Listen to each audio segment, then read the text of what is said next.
This episode of the Busted Wide Open podcast is brought to you by Blueberry.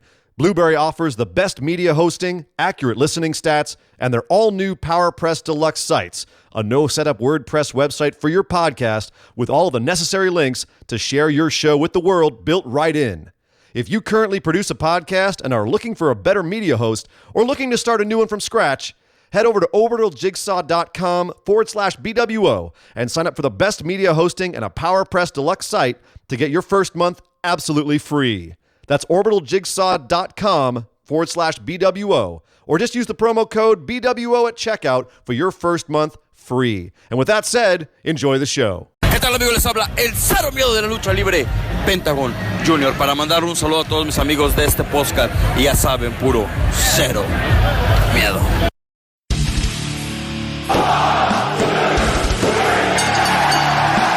You're listening to the Busted Wide Open podcast, dropping the elbow on the hottest topics in sports entertainment and the world of professional wrestling.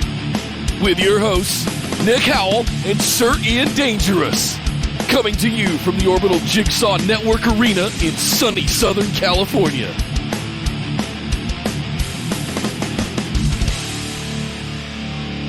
Welcome back to the Busted Wide Open podcast, but if this is your first time joining the show, I'd like to welcome you to our Patron Mailbag, episode number 5. My name is Nick Howell. And I am Sir Ian Dangerous, and I'm very excited for this, as I always am every week, now that we're doing it as a whole separate show. I love it. If you would like to get in on this and ask us questions to be answered on this here listener mailbag show, you can become a patron by going to patreon.com/BWO and signing up and becoming one of the supporters of this show so that you too may get your questions heard. That was a very circular statement, but you know what I mean. Yes.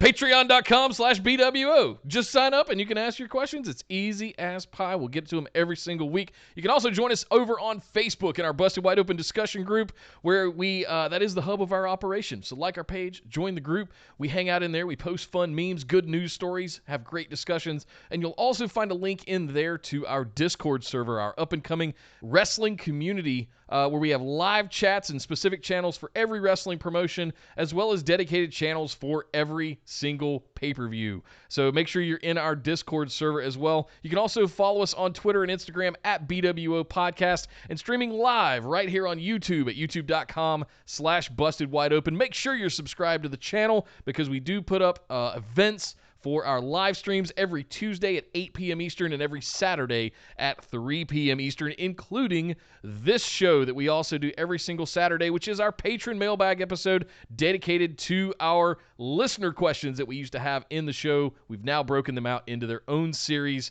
We hope you guys enjoy this. We certainly do. The ability to spend more time on these questions. So, Sir Ian Dangerous, should we waste any more time, or do we just dive right into the questions? Let's do this. First up, Jacob Uhas asks, does Money in the Bank need to be reworked? There has been no good men's winners recently, and the women who have held the title after cashing in had lackluster reigns. Is it just bad WWE booking, or does the stipulation need to be refreshed? I think this is pretty straightforward. The stipulation is fine. It's a ladder match where you have a briefcase that allows you to get a title shot. That's impeccable. You can't mess that up. If you leave it as that. But as he says in this question, it's who wins and what they do with it afterwards. And you know what we've had 3 years in a row. It's been terrible men's winners. Brock Lesnar didn't need it. Braun Strowman didn't need it. Baron Corbin, questionable, but they could have done something. They could have done something with that. They just didn't. So right there, just terrible all around. I thought both of the women's wins and cash-ins were fine. I thought that Carmella cashed in when she should and in the way that she should, and it was a big moment when it happened. And I thought Bayley as well. I thought when Bayley cashed in, it was a good one as well. So I actually thought the women's Money in the Banks have been handled as well as you could, given the scenario, except for the very first women's Money in the Bank match, which of course is won by a man, because WWE. Right. But I agree. There have not been any good men's winners recently, and that has everything to do with WWE's booking. Everything to do with their booking, and nothing to do with the stipulation itself. Right. Money in the Bank should be It's funny. God, we've been talking about Lucha Underground a lot the last couple of weeks, Nick. I don't know why it's on my mind right now a lot, but their Gift of the Gods belt, which was their version of Money in the Bank, was such a brilliant twist on Money in the Bank. But they had to make it a twist because the pure, just basic idea of belt hanging over ring, have ladder match, winner gets title shot, it's perfection. It's simple perfection. So, and if you ask Chris Jericho, he invented it. So. Well, good for you, Chris. Thank you very much for inventing that and blessing us all with it. I think Money in the Bank's fine. I completely agree. It just has everything to do with who you pick, and more so what you do with it. I reflect back on Daniel Bryan, Seth Rollins, and that epic cash-in at Mania. Even and Dean Ambrose messing with him for the entirety of the year, all the way up to Mania for that 9-month period. All of that stuff I thought was a really good way to handle and build someone and have the looming threat. That's what you really want with Money in the Bank. The looming threat that at any time somebody could run in and cash in on you. And I think that they haven't done a good job of that, whether it was Baron Corbin with not wanting to upend the whole gender in India movement that was going on that year. So they had to bring John Cena out to distract him. There was just a whole mess of stuff going on the last few years with Money in the Bank. I still love a good ladder match, Money in the Bank match. It is what it is. It's just been handled terribly. That's all. Thank you very much, Jacob, for the question. Next up, Andy. Champ asks us, once Natalya hangs up her boots, is that the end of the Hart Foundation in a WWE ring? If you consider Natalya a part of the Hart Foundation, she's a member of the Hart family, I suppose. The Neidhart family. He was a member of the Hart Foundation. So yeah, it's basically what I'm saying is it's already pretty tertiary as far as the Hart Foundation. I mean, the only way that would change is if Davey Boy Smith Jr. came out of MLW and went to WWE. So I guess it would still be a possibility that someone related to the Hart Foundation, even then, that's even more like kind of, British Bulldog's even more kind of separated. Than the Neidhart family. So yeah, I don't know. I do not believe that Brett or Owen have any living relatives that are wrestling, at least not on the level that you could in WWE.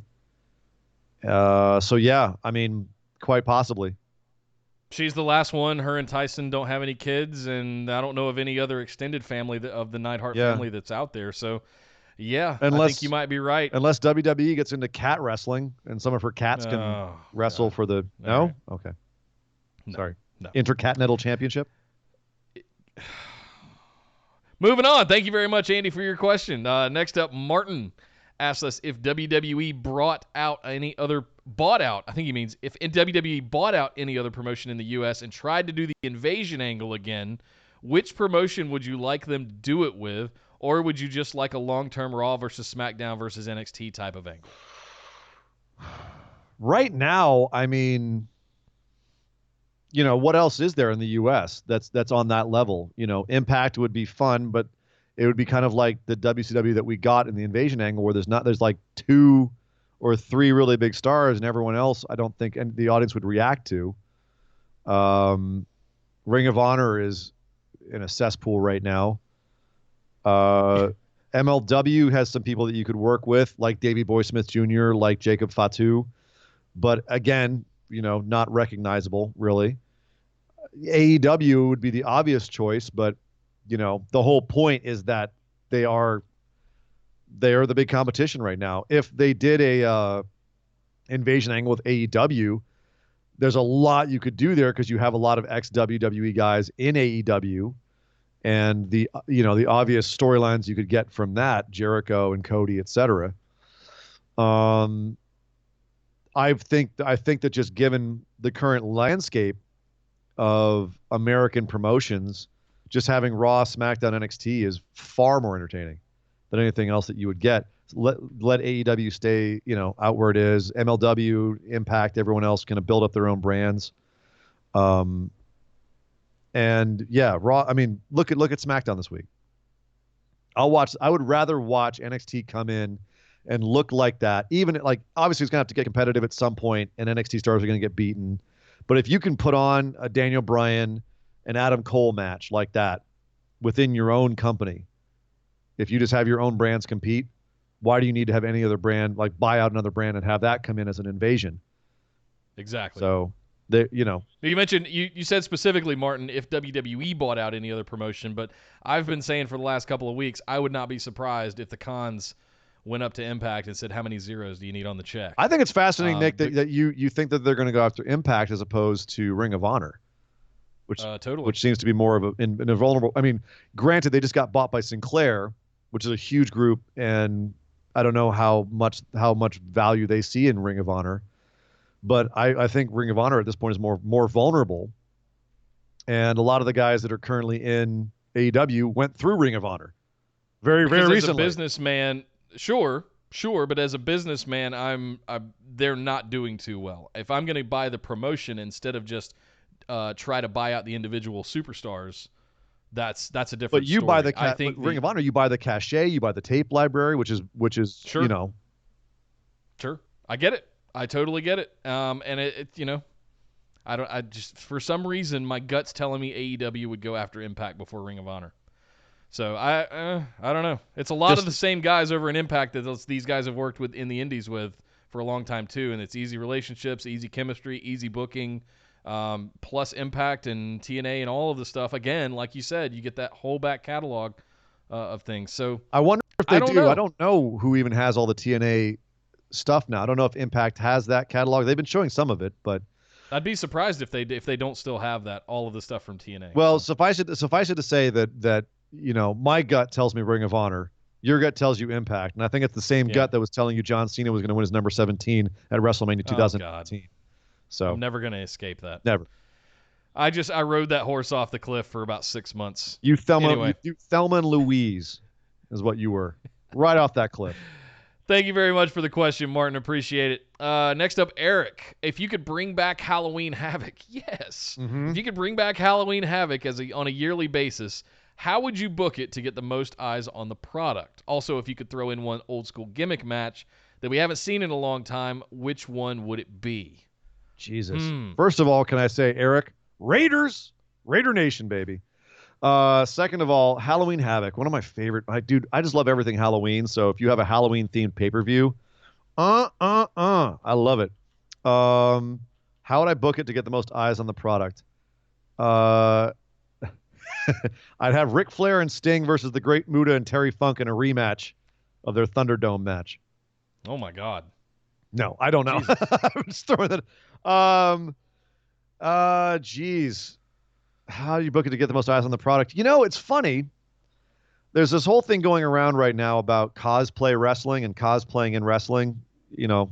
People dressing up for wrestling. I saw a whole bunch of stuff this year where people were dressing up as each other in matches. Who was it? Orange Cassidy dressed up as another female wrestler. I forget who he was facing. It just happened. Priscilla Kelly. Thank you. Priscilla Kelly dressed up as Orange Cassidy and Orange vice Cassidy versa. Dressed up as and they had a match where they played each other. Yeah, at Bar Wrestling this week. Right. Yes. You also had Shazza McKenzie play Joey Ryan's penis. She dressed up as Joey Ryan's penis. Like that kind of stuff, I think is really fun. I think it's very indie. I don't think it would work on the scale of like a Halloween Havoc. But I do. There's something there. There's something there, where you cross-book wrestlers. Like you have, like something, where you had you have fake Diesel and fake Razor Ramon for a while, and obviously the intentions behind that were different. They were there to bury the gimmick. Yeah. But imagine what you could do if you had, fake so and so. I don't know. Have wrestlers cross gimmicks, or something like that, where, Kane plays Edge or something. I don't know. Just picking just weird random names coming in my head. Like I have Seth Rollins play Roman Reigns. Have Roman Reigns play Sami Zayn. We've established now kayfabe's dead. Why not have the actors play different characters?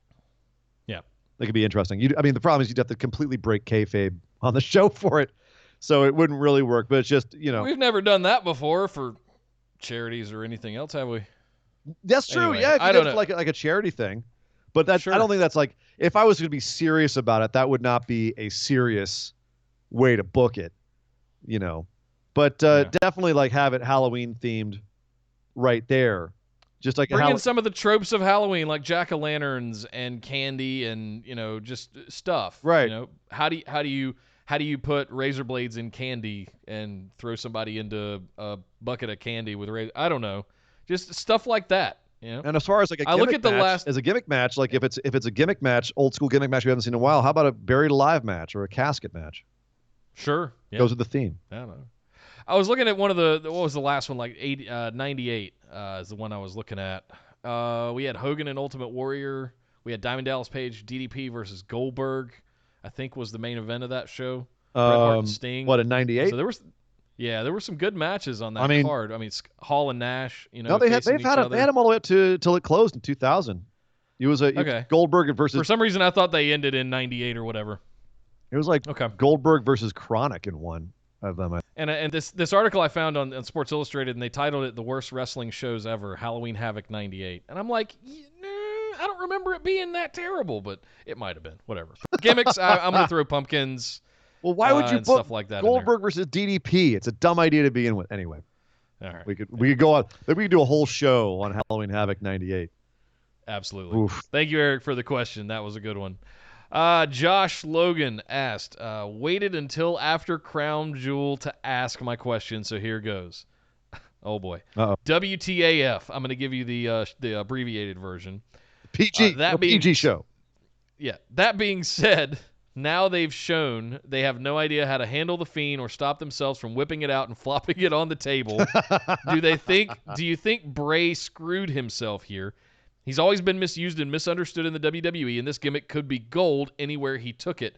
Should he have kept it to himself and left the company to debut the Fiend elsewhere? Okay, I see the question now. So should Bray have not shared all of this and left the company and taken it to an AEW or Impact and debuted it there? Would it have worked? Nowhere else would have given him the money and the access and everything else for this, I don't think. Maybe if he went to AEW with it, but even then, what would they have done with it? I think that WWE was the place to take this. I think that it's just a matter of Vince getting too excited by it and pushing it too hard, too fast. I don't think that this is Bray screwing himself. You can't say that anyone who creates a gimmick that immediately gets put to the top of the card and you get strapped in your third match, you can't say that that's someone screwing themselves. That's what you want. That's what you work for, is to have a gimmick that the owner of the company goes, hell yes, I'm pushing you to the moon. Right? So in that sense, Bray should be really happy with what he's done here. And what he's done, let's be clear, what he's done is amazing. Are they misusing the Fiend? Yeah, I think so, Nick, and I think you're in agreement on that. We don't like how they're using the Fiend. Too hard, too fast, too much, too soon. But I think the gimmick is gold here. I don't think that it's just that it's gold anywhere else. The gimmick is gold. The booking is not. I don't know that this would even work in any other promotion, honestly. I think there's a level of supernatural. I mean, Lucha Underground it might have. Oh, absolutely. But they kind of already had it too. They kind of already had Mil Muertes and Matanza for that matter. Yeah. So I just don't know that it would work anywhere else. You've also got the built-in audience for Bray Wyatt from the last 5+ years. So there's a lot of things that you could speculate where it might work better, but I think this is the absolute best way to do it. It's just been mishandled. And Agreed. That's what we're really upset about. And it's not, Yeah, we said, if you're going to do this, he's got to win. He's got to come out and look dominant. And they basically took that and turned the dial to 11. It's like, okay, yes, he has to win. He has to win convincingly. He shouldn't be an immortal, untouchable, unstoppable beast that nothing can kill. And then in his third match, win the damn championship because he can eat 10 curb stomps and, then go out for lunch. That's right. That's too far, because at some point you have to nerf that. And then that's going to make it look like, you're depowering him. It's going to undermine the whole thing. It had to be reasonable. And in the first match against Finn, it seemed like it was. It's like that first match against Finn was very promising. I would say that was executed perfectly. It was just once we got to Hell in a Cell that things just went completely off the rails. I'll also say this. His entrance is the best thing in wrestling right now. That entrance gives me all sorts of like goosies and thrills and chills. That entrance is amazing. I'm not sure if I really like, and this is nitpicking, I'm not sure if I really like the playing of the Firefly Funhouse intro and then blurring it and doing down, and because they cut the lights down. I just want to see the lights go down and say, "Purr," that big horn that comes out and let him in. Oh, that's nitpicking. So good. Dude, if they could get everyone else's entrances as close as they get to perfect as they get Bray's entrance, you know, if they could do Aleister Black's entrance, Finn Balor's entrance on the main roster as well as they do Bray's, this would be a whole different ball game. Yeah. So absolutely. Thank you, Josh. Great question. We feel kind of the same there. Sean Clark asked us, Friday was a great episode of SmackDown. What are some of the main roster NXT dream matches you guys want to see in the next couple of weeks? Also, do you think the massive praise of last night's episode that they may beat that horse to death in typical WWE fashion? Yes. It's going to get beaten to death for the next 2 weeks, 3 weeks. Well, here's what I worry about is that was NXT getting the lead, and then we're going to bury NXT talent for the next couple of weeks. They're going to start losing matches because the talent comes back and Vince is going to go, well, I can't have your guys beat Roman Reigns. I can't have your guys beat Bray Wyatt. I can't have your guys beat Seth Rollins. I can't have them beat, right? Keep them in the mid card and, you know, at best have your champ beat a guy like Daniel Bryan and barely beat him, right? But it's pick and choose who's going to face whom, right? Don't go out there and shoot your wad and immediately have, I don't know, Keith Lee come out and have a match with Seth Rollins and Seth beats Keith Lee. That's stupid. That's not a good look for either one of them. Honestly. No, it's a terrible look. I'm shocked that we I'm not shocked that we kept Matt Riddle away from Brock Lesnar, even though Matt's been agitating to get his hands on Lesnar for a while now. Keep him away from Lesnar. You're not ready to have Lesnar put him over. Keep them away from each other. Yeah. You know, have Matt Riddle go have a match with Buddy Murphy or Cedric Alexander or Ali or Shinsuke Nakamura. Matt Riddle, Shinsuke Nakamura. Give me that. Yes, please. Sammy can do some interference. Sami Zayn can do interference, and you can have Nakamura even win that one, and it protects Matt Riddle. You know what I mean? Like, fine, some of that, but but again, as he says, are they going to beat this to death? Are they going to screw this up? Yeah, they've. I don't think they meant to do this soon.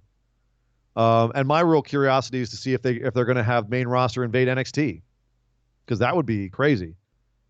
Yeah, that would be pretty nuts. You've seen the kind of the kind of adulation they give main roster people, that even like Apollo Crews comes back and he's God, right? Can you imagine if like someone really big comes down? Yeah. So there you go.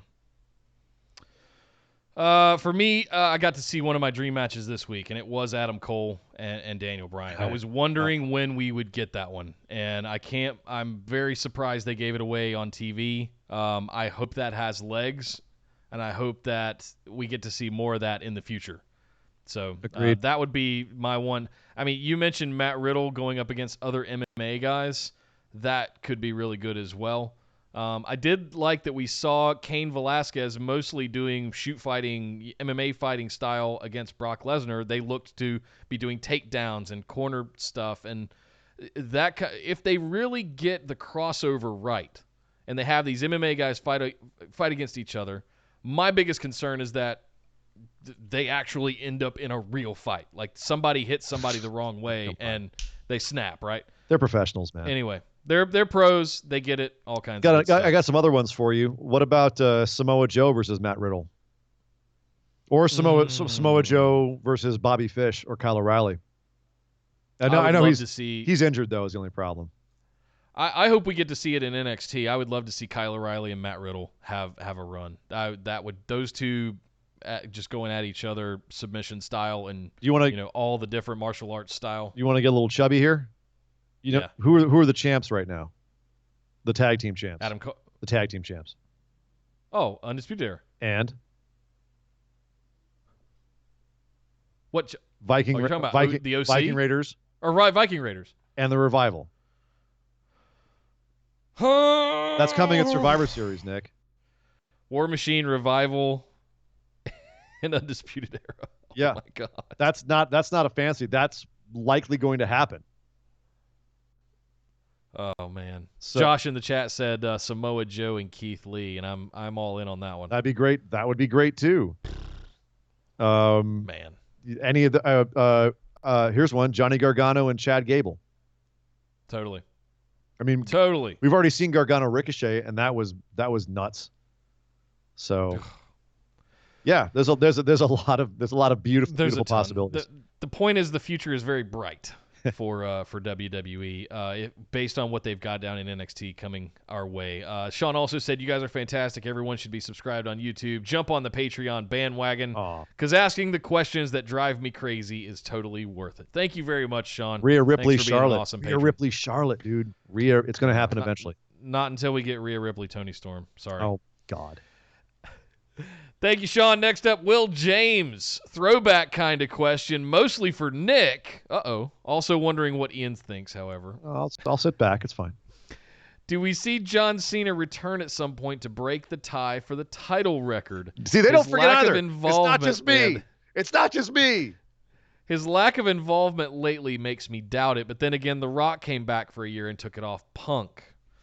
You know, I do think that they want to anoint John Cena to that position to Ric Flair status.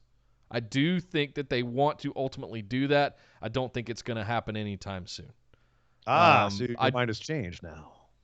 A little bit, yeah. But mostly because of John, what he's been doing the last year or two. He's full Hollywood mode at the moment and has movies coming out all over the place. He's got a huge Christmas movie that's coming out that's going to make a fortune. But at the same time, I could totally see him coming back Goldberg-esque, where he does a short-term title run like Goldberg did a couple years ago.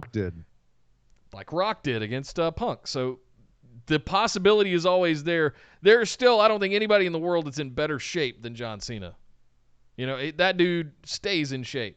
He's always in wrestling shape.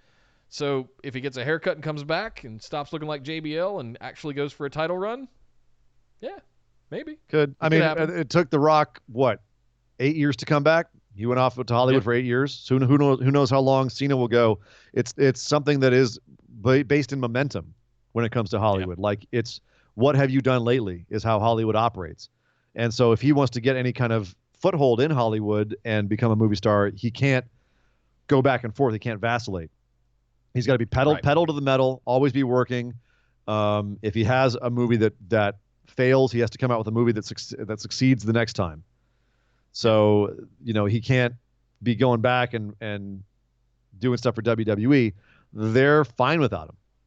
They're just fine. Would he help them? Probably.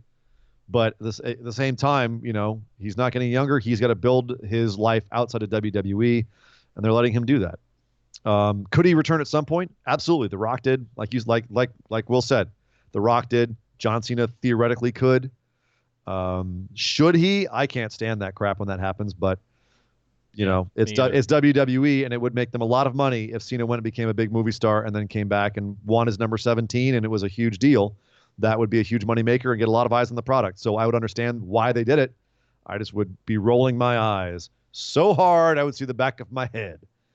But I would understand. Yep. And then I want to echo what Andy just said in the chat. They want Charlotte to get there first. That I agree with. That's true. So they are rapidly giving her title. They definitely want Charlotte to beat her dad's first, even though her dad's is an arbitrary number that's totally made up. Yeah. Thank you, Will, for the question. Next up, Patrick. Can you guys? Which, by the way, I need to stop for 1 second. I want to give a shout out to Patrick and his lovely wife, Caitlin. Oh my God! They made Halloween pumpkins with mine and Serene Danger's stenciled faces on it. I was beside myself. Like, I've never had anyone do something of that caliber. Just bravo. Really well done. Seriously. I hope you guys had fun doing it. I'm hoping that we can continue to feature them, because that is if you guys haven't seen the post in the discussion group, they are fantastic. I'll make sure that I think we did tweet them out a couple days ago. Yeah. But thank you guys. Just shout out. Thank you very much. Nick sent the picture to me. I was at work. I'm surrounded by people all thirsty, and I get a text, and I quickly just check it real quick, and I actually got emotional at the bar. I was like, oh my God, that's very sweet, very touching. And full disclosure, I have to say that Patrick did share with me mine, but I didn't want to share it with you. Oh, so you dropped the bomb on me. Yeah, so I just had to wait till I was hiding it from you there. place. I knew it was coming. Wait until I was in public. All right. But no, seriously, guys, meant a lot. It was very cool. Thank you, Patrick, and thank you to your wife. That was amazing work. Yes. Patrick asked, can you guys please explain to me how time and time again when WWE backs themselves into a corner, i.e. doing a Saudi show Thursday and then SmackDown on Friday, have all these problems happen and they set up all these things that should ruin his show, but somehow they give us what we had last night, probably the most exciting episode of SmackDown I can remember. It just feels like Jeff Goldblum in Jurassic Park, quote, "You did it, you crazy son of a bitch, you did it." You had kind of answered your own question. Well, I think. He wants to know how they managed to pull it off. Like if we have an opinion on how they managed to pull it off, I'll tell you how they pull it off. They barely get to show up every week. Like it's not like they've got like a great organizational process in WWE. Like every week they're scrambling to get a show together. Like Vince is rewriting some of these shows as the shows are going on. They call some of these matches in the middle of the matches. Who's going to win? Like they're hot shotting all the time. So this is obviously a really extreme example of holy shit, we got to figure out something quickly. But it's not like they never do this. It's not like they never have to come up with solutions last minute. How many times have we said Vince tore the show up 30 minutes before it went on air? Yeah. No, that's the wild thing about this company. It's one of the things that is endlessly fascinating to me is I look at this and go, how can you possibly survive always being on the precipice every week? How can you continue? How can you think that it's a good business plan to continually have to run that close to boards and not plan ahead and not look at a bigger picture from week to week and try to create a bigger plan, but just we'll figure it out last minute. Like even best case scenario, they have the show written 5 days before the show, only 5 days.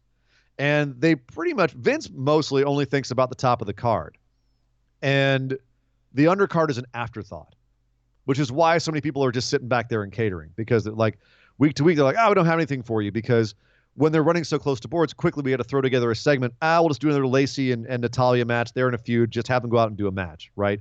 Yeah. Path of least resistance. We don't have to be too creative about it. We just got to get a show up, get it out there without that planning ahead. One of the reasons why it worked this week was because it wrote itself. You have an NXT invasion? Cool. Who all do we have on the plane? Yeah. Great. This goes here. This goes here. This goes here. Line up the dominoes. Boom. Knock them down, right? Give Daniel Bryan and Adam Cole 30 minutes to work a match. We know they can do it. They sure as hell can, right? And everything else was just, based around typical. Have a segment where Bianca Belair beats up two people. Put it together in, they talk about it 15 minutes, put it together, boom, done. There you go. That's what they do. They put together stuff quickly every single week. So when they're up against the wall like this, when they have to make a huge, enormous, completely show-changing change to the show, they can fall back on a lot of that improvisational experience and last-minute experience and pull it off like this. Right. So. Also, what does it say for the suit? 2 years ago, Ian, 2 years ago, we were sitting just over 2 years ago, we were sitting in the American Legion in Reseda watching PWG, watching Keith Lee, Jeff Cobb, Matt Riddle, Ricochet. And here they are on primetime TV. A few years before that, watching Sami Zayn and Kevin Owens and the Young Bucks and Kenny Omega. Like, it's wild. I want to give the credit where the credit's due here, that the show is nothing without the talent. And if they're allowed to do what they do best, if they are allowed to do what they do best, which you got to see last night on SmackDown, then man, just what an amazing show we got. And kudos to the executives and the content team for letting them letting them have that opportunity, because look what we got. Kudos to It was Charles absolutely Robinson. amazing. Charles Robinson was there, and he and Drake Wirtz ran that show. Charles Robinson was setting up the ring. He was posting up the LED lights because the ring crew was all stuck in Saudi Arabia. Wow. You know what I mean? They've got dudes, 23 years Charles Robinson's been there. 23 years, and that dude will still get in there and drill screws and tighten ropes just to make the show go up. Yep. The show must go on. Yeah. It's live. And they got a hell of a crew committed to do it. Yep. So great question, Pat. props. He said sorry. He said sorry for the rant. It's just nice to be excited for the main roster again. You guys are amazing. Keep up the great work. Thank you, Pat. thank you, and thank you. And it's Yes. not a rant. And the pumpkins are amazing. Don't ever apologize for a rant. Rants are great. Yeah, that's kind of what we do. We live and die on rants. Next up, Lionel Hernandez asks, "Hey guys, great show like always. What's your favorite gimmick for one person and as a story? For me as a person, he says Undertaker, and for a story, NWO. Thank you. Stay sexy. P.S. You can call me Leo. I know my name. Okay, Leo. Leo. Thank you very much for your question. All right, Syrian Dangerous. Favorite gimmick for one person Jesus. and as a story. He says Undertaker for a person and NWO as a story. He's asking me to choose among my children. Like, how do I not? I mean, Undertaker obviously has got to be way up there. Ric Flair for me. Jake the Snake. Trust me. Stone Cold Steve Austin, Texas Rattlesnake. Yeah. I mean, Jesus Christ. I'm surrounded by Mankind merchandise here. You know, I'm a fan of all three faces of Foley. I will defend Dude Love till the day I die. Don't you come from my Dude Love. I love all three faces of Foley. I mean, there's so many modern times. Pentagon Dark in Lucha Underground was a freaking awesome gimmick, and I've built the whole build to that story over the whole season that ultimately led to the match with Vampiro. Oh my God! And then the next season with the ninjas coming for him. But yeah, I mean, there's so many gimmicks that I just freaking adore, and that's just, tip of the iceberg. Tip of the iceberg. I could go down. Jesus. But greatest story. Greatest gimmick for a story. You know what? I'm just going to take the easy way out on this. And I'm going to say corporate Mankind, just because it's on my mind right now. And you could ask me this question tomorrow, and it would be totally different. Leo, you could ask this question every week. Like, as a gag, we could ask this every week, and every week Ian would come up with a new gimmick that he's like, oh, dude, this week is this gimmick was my favorite of all time. Okay, this week, it's corporate Mankind. It's Mankind, the psychopath, the guy who lives in the boiler room, who wants to be loved by Vince McMahon so much he puts on a shirt, a button-up shirt, and a tie. He doesn't quite understand how it works, but I'm going to do my best. And he's in there Vince gets his leg busted. He's in there in the hospital trying to cheer him up with the clown and the balloon animals and Mr. Sacco. And all he wants to do is to be loved by Vince. And Vince just keeps rejecting him, and he sicks the rock on him. And ultimately Mankind turns on him. He realizes that Vince doesn't love him. And all of this, when you think of Mankind now, when people think of Mankind, they think of the white shirt and the tie. They don't think of him in the original outfit with the weird symbol, right? Stabbing himself in the leg with the pen. They don't think about that. They think about Mankind in the shirt, because that's the iconic Mankind. And that was the storyline that made that. I freaking love that. I love that. And I think that's what Leo's asking here, is a storyline that integrates with the gimmick, that creates a gimmick.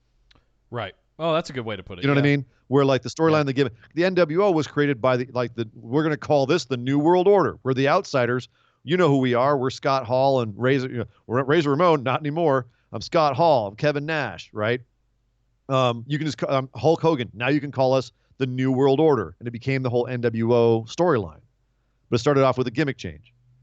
So yeah, today I'll say Mankind, corporate Mankind. I think I'm going to say Ric Flair, just because he's the Nature Boy. It's the one that stuck with me over time the most. It's the one that has, I think, transcended generations of wrestling fans, and is kind of still there. There's a handful of superstars that I can count on, less than 10 fingers that I would put into that category. And at the same time, I'm sitting here going, but I also like my fun stuff. And I'm torn here because, as you just really just greatly outlined the corporate Mankind story, I like goofy, silly, fun stuff too. Like, you guys have heard me talk about the DX storyline taking over the wedding of Test and Stephanie, and I don't know ultimately how you leading like to- that. I don't It's understand that. hilarious to me Ugh. because I was a teenager that liked stupid stuff in the 90s. Well, right? remember Which this kind of next- defines the attitude The era. next time we talk about Bobby Lashley and Lana, remember that. Remember this moment. Yes, but I was already a New Age Outlaws and DX mark at that point. All right. Like I was already all in on DX, and the fact that they kind of executed and orchestrated that whole thing to continue to take over WWF, I think that's why I was all in on that whole angle. It was the culmination of a lot of things, and then we got to see them drive a Jeep up to WCW, and we got to see them buy, right? Yeah. So all that stuff for me, DX as a group, like you mentioned NWO, it's probably got to be the DX stuff for me. But yeah, Ric Flair is definitely my favorite. It's funny. The limousine ride. Right. Is that a Go ahead, gimmick yeah. or is that just Rick? I don't know. Is it? It's I don't know. If it's not, I don't care. All It's right. fine. I pick it. It's just him, man. That's just who he is. Honorable mention to the Shield also. I wanted to put out there the way that they appeared. Was it Survivor Series or TLC? If I'm remembering right, I don't remember. They just showed up and they came down through the audience, and I thought that was really awesome and innovative. And they just came in and, like what they should have kind of done with Sanity, just have them show up, run roughshod, and leave. Flex a little bit, do the fist, walk out. I loved that stuff as well. Ultimately, we had the breakup. It's just a great story of the evolution of the Shield. So Yeah, agreed. thank you very much, Leo. Great question there. It's fun to speculate on that stuff sometimes and go back in your memory banks. Next up, we got Billy. He has a two-parter here. How familiar are you guys with TNA Impact? I'm pretty much a loyalist to them. Started watching in 2005 and still here today. Do you have a favorite match? For a while, they put on the best matches here in North America for years. Yeah. How did you survive the mid-teens? You're still with them, man, brother. Billy, you have a strong constitution. Yeah. There's a lot of WWE fans who need a constitution like that to stick through some, man, because they went through some crap. How familiar are we with them? I'm pretty familiar with them, but I cannot say that I have watched anywhere near as religiously as Billy has here. Like there's just so much to watch. I only got so much time. I mostly kept up with the movement of the superstars as they jumped in and out. Right. I'm looking at AJ Styles and Kurt Angle. That's one that. And I can understand just why stood out if to he me. came into TNA at 2005, that's when they were at, like 2004 to 2008 they were doing, I would say, better stuff than WWE was at the time. Certainly better, like more watchable product. WWE was really cringy at the time, and at the time TNA was putting on some great stuff. I mean, that's where all the best matches are from. He's asking what the best matches are. I mean, you've got to talk about AJ Styles, Samoa Joe, Chris Daniels triple threat, which was right around that time. I think it was at Unbreakable. Samoa Joe and Kurt Angle had a couple of good matches. I think their Lockdown one was the one that I really dug. Yeah, I mean, I'm trying to think. Like you said, dude, AJ Styles had a bunch of great ones. AJ Styles had some great matches against Chris Daniels. Samoa Joe too. Yeah, just like pretty much anyone with those guys. I love when Christian went to TNA around that time, and he had a great run in TNA. You know, yeah, just like if it included AJ Styles, Samoa Joe, or Kurt Angle from 05 to 08, it was probably going to be good. Yeah. And Chris Daniels that was his peak right there too. So yeah, but man, it got, once you had Hogan come in and you had Russo and Dixie Carter, and that whole era was just it was unwatchable, and I have to admit I didn't watch anywhere near as much. I'll say I'm paying more attention to Impact these days with Brian Cage, Sami Callihan, Tessa Blanchard, and others than I did previously. Than I've ever kept up with Impact. Well, and that's but that's more to do with the superstars than what's going on in the promotion and the story. I would argue it's for me it was Don Callis and Scott D'Amore going over there and saying, "Hey, we're going to try something new," and them just being very consistent with their booking, like they have done a great job. They have turned it around from its low point when it got sold to the Owl to Anthem, everything that happened there. So yeah, like I'm more invested in Impact than I've been in 10 years right now. Yeah, that's easy for me to say. So and frankly, I really hope that it continues on this trend, and it will get eyes on it if it continues to be as engaging as it is right now. I think they've got a good crew of people working over there. They've definitely got the talent. So I think that they could actually make some real inroads. We can't not talk about the broken Matt Hardy and obsolete Jeff Hardy Sure. stuff that happened over there. It was the best thing going in for the early teens. Was that 14? Mid-teens, yeah. Yeah, okay. I mean, you mentioned how he struggled through the mid-teens. I think that was about probably the only thing going on. Best thing they had going for him. Yeah, absolutely. Yeah. That was the best thing. So So that's what I look at it as a way to keep up with talent that we're familiar with.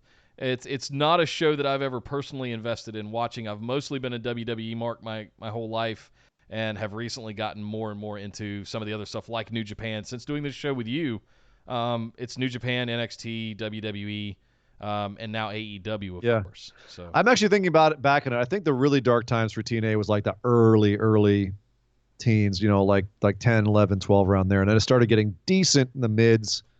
But it was so like they could never keep the money coming in, and Dixie didn't know what she was doing, and it wasn't until D'Amore and Callis came in that it really, I feel like they're turning the ship around. The people who kept wondering like how they were still on TV, like they kept like losing TV deals and losing. It was crazy. Every week you're like, how is Impact how is TNA surviving? How are they still around? It was wild. What a story. One day they're going to write the story of TNA, and it's just going to be one of those like, how did this promotion survive that long? It's funny because now I think they need, I don't know if they've got someone like we talked about that trifecta: Samoa Joe, AJ Styles, Kurt Angle. I don't think they have that right now in Impact. I don't think that they've got three guys on that level. You've got some legends. You've got RVD working there, Rhino's working there. Shamrock looks like he's going to be invested in Impact going forward. You have some really solid talents like Sami Callihan, Brian Cage, but I don't think they're not going to have a career like an AJ Styles or a Samoa Joe. Not there. Well, not in general. You know what I mean? Like AJ Styles went and became an international superstar and the top guy in WWE. Samoa Joe ended up becoming a top guy in WWE, not the top guy, but a major part over there. Right. He should be more, but like he likes to get injured. So yeah, they need one or two more pieces in Impact right now. Like they've got to get one or two big coups over there, I think, to really, really jump out of the box. Yeah. But I definitely feel more warmly towards them now than I have in a long time. Finally, he asks, who is your wrestling spirit animal? I'll go first. Mine's real easy. He's right here on my microphone. And if you haven't been able to figure it out by the look of the beard and the hair, not to mention the fact he's a hoss, he's a big, giant dude that can do things that big guys shouldn't be able to do. Just everything I love, and he's from North Carolina. So, I mean, that's my spirit animal, Braun Strowman. You haven't seen him? There you go. Braun Strowman. For the people that aren't watching us on YouTube, it is Braun Strowman. Yeah. That's who he's pointing to. This is the closest I think Nick's been to being a teenage mark for a wrestler in the time that I've known him. Like the way you're the way that you like freak out of a wrestler when you're in your teens. You're like, they're the coolest person ever. That's basically Nick with Braun Strowman. Yeah. I'm a bit confused by this question. Is it now you're taking it as like an actual human wrestler can be your spirit animal? Or whereas I'm taking it kind of pseudo doppelganger. Is there a wrestler? As well? Is there an animal? Is there it has to be an animal wrestler that has to be my spirit animal? Like no. Jake Snake? It's not that literal. Because I was gonna say Mantor. Okay. Why not? Is that El Toro? You mean, or he's a man? He's no Mantor. Oh. You don't remember Mantor? No, I don't. Mantor. He's mad. That doesn't help me understand who he is. Just saying his name isn't going to help. Who is Mantor? Ladies and gentlemen, I will introduce Nick to Mantor after the show goes off the air. Apparently, he doesn't remember Mantor, but there's a gimmick they need to bring back. Awesome. Well, Billy, thank you very much for the questions there. Sean Connery fought him in Time Bandits.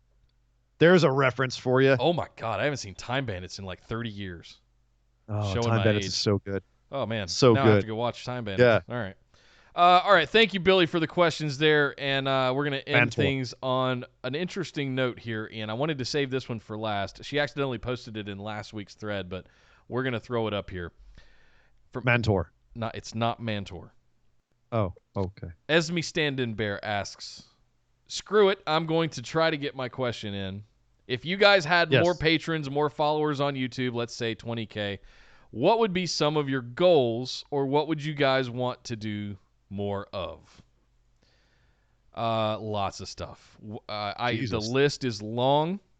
Ian and I are mostly relegated. She means when. She means when we have that many. Right, not if, when. Right. When we get to that point. Yes. It's really a long list, but it's a very simple list. It's right now Ian and I are relegated by time. Available time during the week to do more, get content out faster. So we made this transition to go 2 days a week so that we could get more content out there and start investing more in growing YouTube. But let's assume a year from now or 6 months from now or hell next month we magically get 20,000 subscribers. I mean, that's going to open up a lot of doors, but it's not life-changing kind of money, right? You're not talking about PewDiePie 50 million YouTube subscribers. But at the same time, we have loosely talked about what kind of numbers it would take, and I'm not going to disclose those, but we've talked about what kind of numbers it would take for us to both break out and do this full time. And we're growing, very steadily growing over the last couple of years, but we've still got a ways to go. And it's important that when I say that it feels like we're just getting started, it feels like all things are firing on all cylinders now, like this month, especially this past 30 days, as we've made this transition, as we're getting more and more comfortable working live and doing things on YouTube. It feels like almost day one again, because we had to go through the turmoil of me moving, resetting everything up, buying all new gear, getting new backdrops set up, learning all the ins and outs of the audio gremlins that you guys struggled through with us. So we found it. So now we can start. It's kind of the response, I would say. So, 20,000 YouTube subscribers is going to net you, I did the rough math, if we do the level of content that we do, $150 a month with that, and then you guys have to hit ads on each of our videos, which is not ideal, but that's what that number is for, right? But at the end of the day, the patronage is where we're going to get the biggest reward. So if the patrons jumped up, Josh said in chat, if 20,000 people were patrons at $1 a month, that's $250,000 a year. Sure. Yep. Sure. And we think Patreon is the best way that we can give back to all of you for contributing and coming along with this journey with us. The other arbitrary numbers like YouTube subscribers are there as glass ceilings for us to break through to unlock different things that we can do within the confines of YouTube. That's it. That's really all that is. But Patreon is where all that stuff is. But word of mouth, all of you guys have been one of the growing things. Sharing it on social, telling your friends. If somebody wants to print out pamphlets or flyers or something and hand them out listen, guerrilla marketing. Grab a staple gun and staple them to telephone poles. I'm serious. The old zines in the 90s. How do we get in some zines, right? Showing your age again, boy. Yeah, boy. But to be clear, I mean, what would be, if we had those kinds of numbers, if that sort of thing was happening, what would be the goal? Look, Nick and I got to pay rent. Like, I would love to do this for a living. That would be the ultimate. Like, sure. The more we get, the more content we produce, etc. You know what I mean? Like that would be the plan. Is the more we're able to concentrate on this, because we're financially able to do so, the more content we would want to produce. And, I've got lists of things like content that I could produce if I had more time to do it. And I live a wonderfully busy, exciting life as it is. But there's definitely places where I could stop doing the things I make for money right now if this were making me enough money to allow me to concentrate on it. Sure. And I would love to do that. That is the goal. That's why we're doing this content every week. That's why we're putting the effort into this that we are as much as we can right now. And that's why we really so greatly appreciate everyone who's supporting us and listening to us and being patrons already. Is you guys are allowing us to continue to ramp this up and make this more and more and make this bigger. I'm very good friends with the two guys over at Going and Raw, and those are two guys that, they started off in machinima and they started off doing YouTube videos for another company, and then they transitioned over into doing just pure wrestling because they already had the followers, and they were able to turn that into their own little mini industry. And now they have their own office space. I was just up there in Sacramento with them. They've got this really cool office space that's just covered in wrestling memorabilia. They've got a video game thing set up in the back room. They've got live chat stuff set up all over the place for streaming. And that's what they do. They wake up in the morning and they think about, how do we create content for our brand? And that's all they do. And I'm so wildly jealous of them, and I love them. I'm so happy for them. Yeah, I'm so happy for them that they're living that's what they literally do for a living. I go to Double or Nothing, and I can go up to their booth, at Starcast and hang out with them because they have a freaking booth. So that's, what would be the end goal? That if we can get the kind of numbers that they have, it would be doing what they're doing pretty much. Yeah. They're a great example of the kind of stuff. And frankly, I've drawn obviously our own spin on it. Oh, sure, but yeah. I've certainly drawn a lot of inspiration from them, as well as some other shows that are out there of not only what to do but what not to do, and what works well and what doesn't work well, and what fans like and what fans don't like. So we've mostly avoided the whole ads thing. It's probably going to change in 2020. Not alongside of. We're not going to become Wade Keller. No, or Jericho for that matter. But at the same time, I want to work on my in a 2-hour show. You might have a beginning, an end, and one in the middle. So it's one of those things, right? We're still working out the details of that. That's an orbital jigsaw thing. That's not a BWO. You know what else is a beginning and ended and a middle is a cow. And out of the cow, you get an Omaha steak. And Omaha steaks are actually the best steaks to. Oh, sorry, just practicing. I'm practicing, Nick. Yeah. So, I'm practicing. In addition to that, we'll be introducing a new Patreon tier that'll be an ad-free version of the episode that you guys will be able to get to. Believe me, there is a huge, huge plan a year out. Like I've got the whole next year kind of planned out. Right now, it's making sure this month of October was specifically about getting this transition into kind of a settled motion. It didn't help that I had to take a whole week to go off into Vegas, and it broke the live stream consistency, but I'm pretty clear for the rest of the year at this point. So, yeah, this month was about getting all of that just settled. Let that dust settle, and we're going to spend the next couple of months just cranking out content for you guys. So I hope you guys are enjoying this new format that we've been working on with the Tuesdays and Saturdays. Instead of one big 2-hour show, now you get 2 big 2-hour shows. So that's what we would do. We would do what Ian just outlined. We would wake up in the morning, talk about wrestling, make some content. We'd probably be able to do some stuff more immediately after shows. Yeah, all kinds of stuff like that. They have news bulletins, that sort of thing. I mean, we're finishing this show today, Nick, and I've basically got to run around and do errands for an hour, and then I got to go work for 8 hours. Yeah. So that's if I didn't have to go work for 8 hours, that'd be more time that I'd have to do stuff for this. Yeah. So yeah, I could go catch up on some more wrestling because there's so much out there to watch. Yes. That would be a bulk of the week. I would probably watch more wrestling if that's even possible, because I'd have the free time to do so. But I would start at progress number 1 and work my whole way through. Yes, that's a good point. I might spin up other throwback podcasts with Ian where we go back and we rewatch Raw from the beginning, or WCW from the beginning, or whatever else is out there. Right? We could do additional shows that were all kinds of stuff like that. All right, now we're just spitballing. Sure. But yes, lots of stuff. Yeah. We could do lots of stuff. I'm not saying that's coming. That's not a commitment, but they're ideas that have been tossed around. Yeah. Guys, that is Patron Mailbag episode number 5. Thank you all for all of your amazing questions.